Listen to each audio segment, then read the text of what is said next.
Right. I'd like to introduce Dee from England, and Dee has multiple sclerosis. Welcome, Dee. Hello. Could you tell us when you first started getting MS symptoms? 1997, just after my son was born, my 15-year-old son. Mm-hmm. And how old were you at the time? I'd be 27. Right. I don't know if I asked you that, but anyway, you told me that. Anyway, never mind. Simon likes it when I give him little jobs to do to edit these things out. Yeah. Okay. So what were your first symptoms? I started with optic neuritis, and it was a very mild attack. Mm-hmm. So obviously went back to normal and didn't suspect a thing. And I was meant to go to the eye clinic, and I think I just dismissed it because it went away. And as usual, you're a busy mum, you carry on with life. And so until the second symptom was again optic neuritis, but it came back quite severe. But it didn't come back till 2 years later. But it was, after a stressful period in my life, so it came back with a vengeance, as it does. Mm-hmm. Mm-hmm. So, when you actually diagnosed? 2000. You never forget the dates. They all stay in your head. It was after I think I had 2 MRI scans to compare. I had one after that severe optic neuritis attack, and I had various other symptoms, numbness in my feet, and then I had another MRI scan, and then they did all the other tests, the visual, is it the visual evoke potential tests? That's, yeah, yep. I had all those tests done. Had an X-ray for some bizarre reason, blood tests, and then obviously I was summoned to see the neurologist, who told me I had quite a benign form of MS, because it was only quite sensory, she'd seen it at the time. Yes. But from diagnosis, it was quite a horrible time, because you're left alone. Nobody really understands MS, and I didn't know what to do. I didn't know where to go. And then this nurse came to see me, which always stays in my mind. She was an MS nurse, and she was called, I don't think I should give names, but she walked into my home, and I was just decorating at the time, and she was so horrible and unbelievably cold, and told me, you can stop that, what you're doing right now. You've got MS. And it'll never ever leave me, that, because I was stunned. I've been 30, so, I was a busy mum, and she was so horrible and matter of fact. There was no sympathy enough. I know they see that every day, but you're a new case, and you should be treated with so much more compassion, because again, your life's about to change, isn't it? Your life takes on a whole different. So how did that affect you mentally? It was awful. I think I have this great way, me. I'm terrible. I block things out, and I blocked it out, but I did become quite depressed. But I didn't actually talk to anybody about it. I didn't know. There was nobody really to talk to. I think I've just over the 10 years that I've had MS, I've got stronger and stronger mentally. But I think I've got ways of coping. I think everybody does that. You devise your own little ways of getting through the horrible times. But I think initially, when it's all scary, it's unknown, you don't know what's going to happen, and you feel so isolated and so on your own. I was, very. I mean, I started having oxygen therapy, and I used to go down there, and the people there I can't fault them. They were so supportive. All the lovely people that would have MS, they are the support that you need, even though they've all, got varying kind of degrees of MS, and they're all suffering in their own ways. They're such strong people. And I just remember going down there, and they were the only ones that offered me the support that I needed. Not the nurses, not the doctors, nobody. It was the people with the MS are the best people to help you through it. There are obviously the odd negative person that will drag you, can really bring you down, if you let them. But I never did. I looked, there was some, like I said, there were some fantastic people offering me some brilliant advice.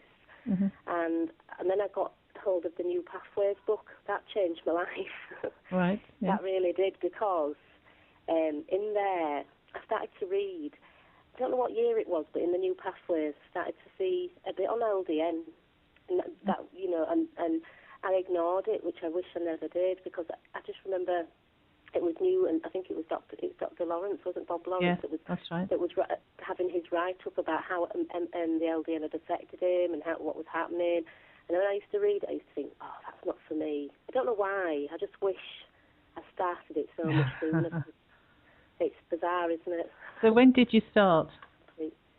So, that's how, from that point of New Pathways, it really did kind of change my life, I suppose, because through my darker days, you kind of, because I started to get worse when Daniel was born, my little boy. So I think I got in touch with you, Linda, and I can remember not being able to walk quite properly because I felt like I had two bands around my legs at the top.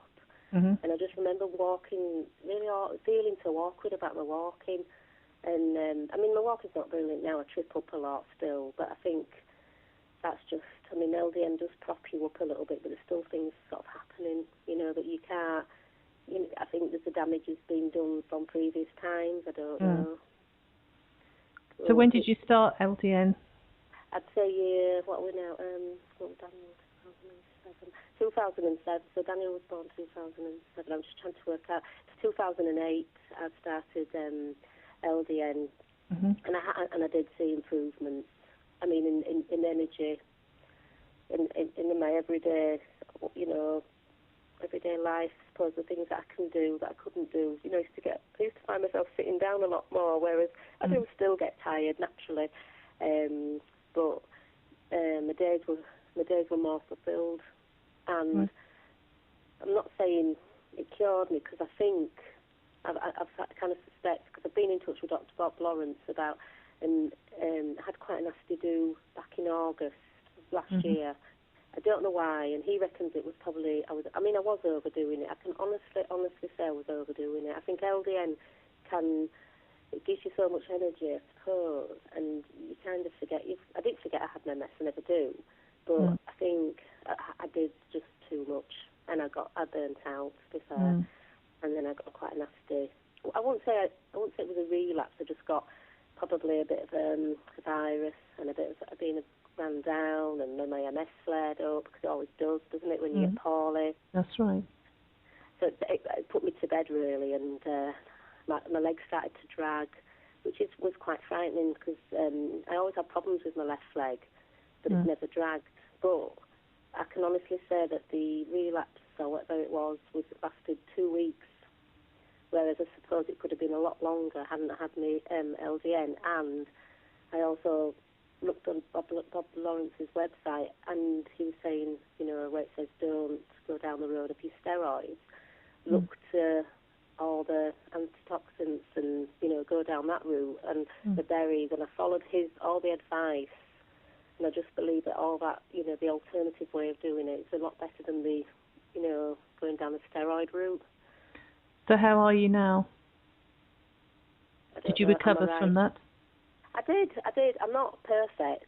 Still, like I say, I trip up, but it depends on it sounds mad, but it depends on the shoes. It's only, like I say, my left leg that's quite bad, but it does depend on what shoes I'm wearing. If the sandals and I have got a slight foot drop. I know I have, but I have recovered, and I am back to being me again, but just slightly a little bit. Slightly a bit worse, but that that comes and goes again. It's tiredness, becoming hormone related. It all gets. I have become so in tune with my body. It's unbelievable. 10 years, but again, I was back at the hospital, a routine neurologist appointment, and I seen the registrar, and he was just. I mentioned LDN to him. He didn't have a clue. I loved it because he was so cocky and full of himself and giving me all the, why didn't I come in for steroids when I had this? I said, I don't want steroids. Why? I said, this, it's my choice.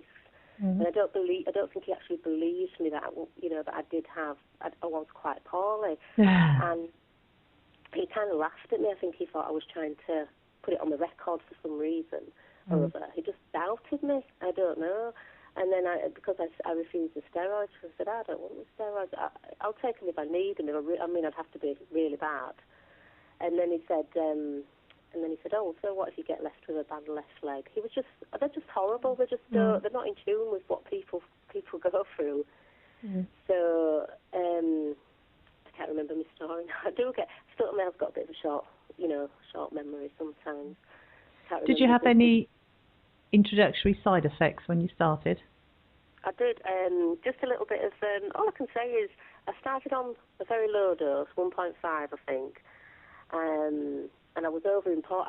I was due to go on to a holiday with my husband, so I just remember freaking out and feeling like everybody. When I've read up on what people, they kind of. I felt apprehensive, but really.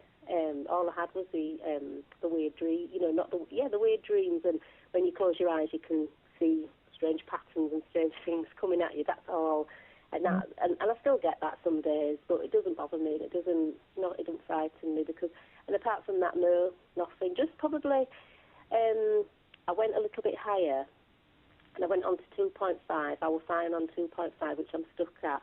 If I try and go up to 3, I got really bad nausea, really bad. So I dropped that down to 2.5. But now I alternate and I take 2.5 to 3, depending on if I feel I need it. So and I'm okay now. I don't get the nausea, but I can't get above 3 because I think I am quite sensitive to medicine. I don't know. Maybe I've just, I'm not. But the only thing is taking LDN at the same time. I then got diagnosed with an underactive thyroid, but I've read there's a link somewhere. Am I right? Or am I wrong? Well, about you? Some people take LDN for thyroid problems, and it helps with that. Right. Because I'm on about 100, but I was getting. It was just after my son had been born, and obviously. The only thing with MS is it can actually trick you to believe that everything's down to MS. Yes. So the symptoms I was getting with the with the low thyroid function, I was actually suffering with. Obviously, I didn't know, and I ignored it again. So, but LDN has changed my life. I believe it has. I just believe that I do a lot more, and I think it's stirred off a lot of maybe If I look back now at how I was, even when I first got diagnosed, some of my days were quite bad, actually. I was quite shaky, what I call shaky. There was a feeling of feeling quite shaky inside. And as if all my nerves were rattling. Yes. So I don't obviously get that unless I've got to be extremely, extremely stressed or tired to actually get that now. So that's, when you look back, you can see a difference. So what would you say to other people who are contemplating taking LDN but probably a little bit wary? Not to be frightened of it, because it doesn't, there's nothing to be frightened of. I wish now I'd have taken it when I first read about it, and that was before I had, I'm talking about, what was it? It would have been in year 2002, so going back that far. I wish I'd looked into it then. I don't know, something, don't ever ignore it, just give it a go. You've got nothing to lose. It's true, you have got more to gain. And I wish now I'd have been taking it a lot sooner into my, when I got diagnosed, and I wish there was more information, because sometimes when I sit in neurology, department, I'm desperate to say to people, have you ever tried LDN? Because I don't think there's enough information. I know, because it's not being treated, it's not, they'll say it's not being tested for MS, so therefore they can't, obviously, promote it. But it's just a shame that there's people out there with MS, and because I try to spread the word when I'm out and about. I got talking to a lady bizarrely in a shoe shop one day, and she works there, and I was telling her about my MS, and she said, a friend's got it. So I gave her all the details about LDN, and I told her to pass it over. And then my best friend, Debbie, she's got MS. She started on LDN a couple of years ago, and she was actually put on beta interferon. And I met her one day, and she was really bad on beta interferon. She couldn't walk far, had to keep sitting down. Her leg was dragging behind her. She started on LDN. She came off her interferon, and I seen a complete change in her. Mm. So that's good. Yes. It's good when it's. I'm not, it's like everything. It's not a cure. But it does get you through the days that you need it to get. That's otherwise, right. I don't know what would happen. I don't honestly. So, but I mean, I'm 100% behind it, and I believe in it, and I would love to pass the word on, and I do. And if I'm talking to somebody, like I say, I try and spread the word a little bit. Well, thank you very much for sharing your story and spreading the word. Yeah, definitely. And good luck to you. Okay. Thank you. Thank you very much. Thanks, okay. Linda. Bye-bye. Thank you. Bye.